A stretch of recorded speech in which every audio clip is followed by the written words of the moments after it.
ఈరోజు ఉమ్మడి వరంగల్ జిల్లాకు సంబంధించినటువంటి రివ్యూ సమావేశాన్ని ఏర్పాటు చేసి మమ్మల్ని అందరినీ ఆహ్వానించిన మా జిల్లా ఇన్ఛార్జ్ మంత్రి గారు పొంగులేటి శ్రీనివాస్ గారికి, అదేవిధంగా వేం నరేందర్ అన్న గారికి, సీఎం సలహాదారులు, అదేవిధంగా మా సహచర ఎంపీలు, ఎమ్మెల్యేలు, మేయరు, ఎమ్మెల్సీస్ అందరికీ, చైర్మన్లకు మరియు అధికారులకు, కలెక్టర్స్, ఎస్పీస్, అదేవిధంగా వివిధ శాఖల అధికారులకు, పత్రికా మీడియా సోదరులకు అందరికీ కూడా హృదయపూర్వక నమస్కారాలు, ధన్యవాదాలు తెలియజేస్తా ఉన్నాము.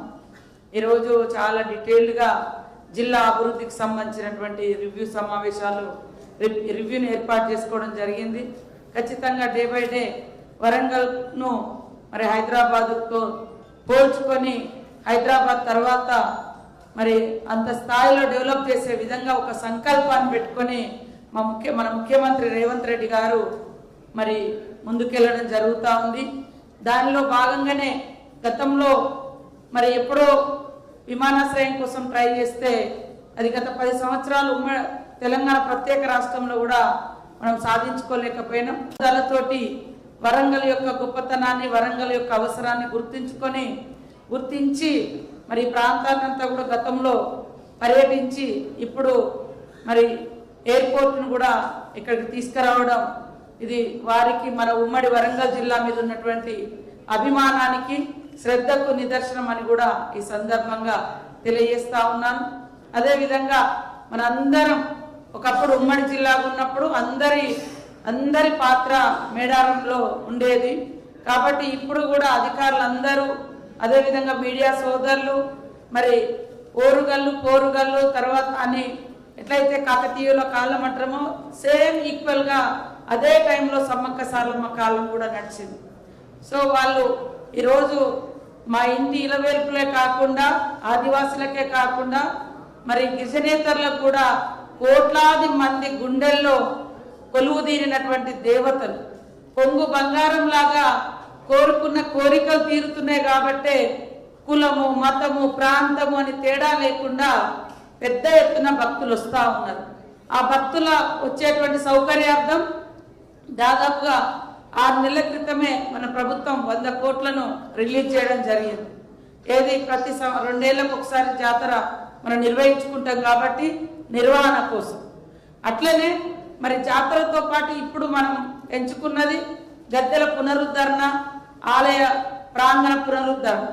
సో ఈ పనులు కూడా ఇప్పుడే ఉండడంతో వాటికి కూడా ప్రత్యేకంగా నిధులు ఇచ్చి ముఖ్యమంత్రి గారు ప్రత్యేకంగా ఇక్కడికి వచ్చి మరి మాస్టర్ ప్లాన్ ఓపెన్ చేసి మళ్ళీ తర్వాత ఎప్పటికప్పుడు హైదరాబాద్ నుంచి కూడా వారు మానిటరింగ్ చేయడం, మరి గుడి నిర్మాణానికి సంబంధించినటువంటి యుద్ధ ప్రాతిపదికన పనులు చేపట్టడానికి మా ఇన్ఛార్జ్ మినిస్టర్ సీనన్న గారికి కూడా బాధ్యతలు ఇవ్వడం, వారు కూడా చకచక వారి బాధ్యతలన్నీ కూడా నిర్వర్తిస్తూ జాతరను విజయవంతం చేయడం కోసం కృషి చేస్తున్నందుకు పొంగులేటి శ్రీనివాస్ రెడ్డి అన్న గారికి, అదేవిధంగా మా సోదరి మన ఎండోమెంట్ మినిస్టర్ సురేఖక్క గారికి, మా ట్రైబల్ మినిస్టర్ అడ్లూరు లక్ష్మణ్ గారికి, మాకు సహకరిస్తున్న సహచర ఎమ్మెల్యేలు, అధికారులు, ఎమ్మెల్సీలు, ఎంపీలు, ఇతర ప్రజాప్రతినిధులు, మా పత్రికా మీడియా సోదరులందరికీ కూడా మరి 18వ తారీఖు నాడు మరి నూతనంగా ఏదైతే నిర్మాణం చేపట్టినామో ఆ యొక్క ప్రాంగణము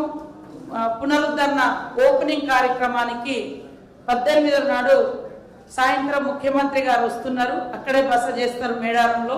కాబట్టి మిమ్మల్ని మన ప్రజలందరినీ కూడా ఆహ్వానిస్తూ ఉన్నాం.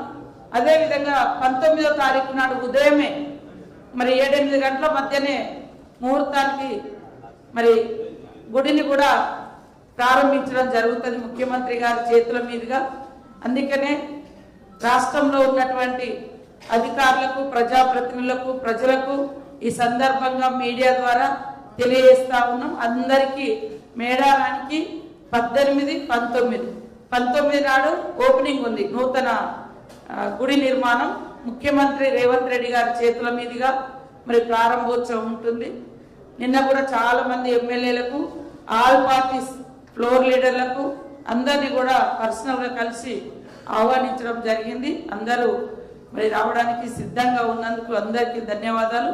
అదే కాకుండా ఎప్పుడు కూడా ఉమ్మడి జిల్లా నుంచి ముఖ్యంగా అక్కడ కావాల్సినటువంటి వ్యవస్థనంతా కూడా కార్పొరేషన్ నుంచి కూడా మనకి ఇస్తూ ఉంటారు. డ్రింకింగ్ వాటర్ కానీ యంత్రాంగం కానీ మరి అదంతా కూడా గతంలో ఇచ్చినటువంటి అన్ని ఇద్దరు కలెక్టర్స్ అదేవిధంగా కార్పొరేషన్ కమిషనర్ గారు ఒక్కసారి రివ్యూ పెట్టుకొని అవన్నీ కూడా మళ్ళీ మాకు అక్కడికి పంపిస్తే బాగుంటుందని కోరుకుంటూ ఇక్కడ మన ఉమ్మడి వరంగల్ జిల్లా అధికారులకు, ప్రజలకు, పత్రికా మీడియా సోదరులకు, మా ప్రజాప్రతినిధులకు అందరికీ పేరు పేరున మరొకసారి మేడారానికి ఆహ్వానం పలుకుతూ సెలవు తీసుకుంటాం.